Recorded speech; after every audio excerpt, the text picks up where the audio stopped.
Amerikai steakházakban nagyon népszerű a krémes kukorica, mint a mellőétel steak mellett, de nagyon-nagyon unalmas, úgyhogy gondoltam megcsinálom úgy, ahogy nekem tetszene. Először is airfryerbe teszek pár darab bacon, ezt meg lehet sütni csak úgy serpenyőn is, de én airfryerbe szeretem a legjobban. Ilyen 15 percre 170 fokon kb. Szeretem, mikor lassan sül, alacsony fokon, szóval 170 oké lesz, 14 perc, így mehet.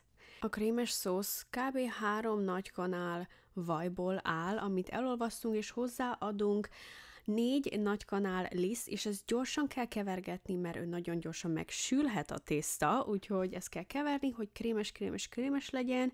Utána ehhez hozzáadunk 100 ml krémet, nem tej, hanem a felverő hab krém, és keverjük, ezután, hogyha össze akar jönni a tészta, hogy látod, hogy egy kicsit kezd darabos lenni, akkor vedd le a tűzről, és ezután adunk 100 ml tejet. Látjátok, egy kicsit bekeményedett ott, azért vettem le a tűzről, amíg elmentem a tejért. Ezt keverünk, az egésznek krémesnek kell legyen, és ez lesz a szósz.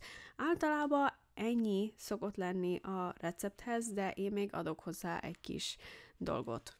Kb. olyan 3 csipetnyi só, és ez fokhagyma, porozott fokhagyma, adhatsz amennyit akarsz, ez tényleg attól függ, hogy mennyire szereted a fokhagyma ízét. Nem ajánlom adni nyerset, mert ennek más íze lesz, nagyon erős íze lesz, úgyhogy én szeretem a porral adni, mikor ilyen szószt csinálok.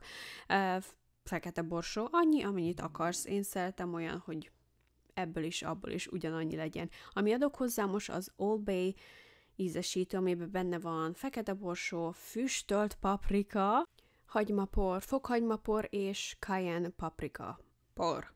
De a füstölt paprika majdnem ugyanaz, mint ami itt van bent. Ehhez adok hozzá 2 konzerves kukoricát, és keverjük, és vettem, hogy nem nagyon megy jól ezzel a keverővel, úgyhogy átcseréltem egy ilyen szilikonkanálra, és ez az egész, hogyha csak ezt teszed, akkor ez 2 tányérra elég lesz, de hogyha mellékételnek ezt teszed steak mellett, akkor 4 emberre is elég lehet.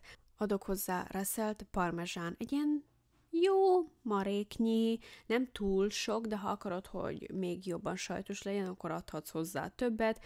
Még a tetejére is fogunk szórni, de ez már kész van, levettem a lángról, és itt van egy ilyen tányérom, amit lehet betenni a sütőbe. Ide beteszem az egész kukoricát, és ezt fogom tenni broilra, az azt jelenti, hogy fentről megy a tűz, vagy ha elektromos, akkor elektromosság fentről megy, de amúgy tök mindegy, hogy az egész normálisan megy a sütés, vagy csak a broil. Tetejére is tettem sajtot, és még többet abból az Old Bay-ból. Ha fenti broil használsz, akkor 260 fokon 5-6 percre, de ha sima sütő használsz, akkor kb. 190 10 percre, amíg látszik a teteje, hogy szép barna, de nem leégett. Nem akarjuk, hogy leégjen. Erre most a bacon darabokat szétdarabolom, és mindenhova ráteszem a tetejére.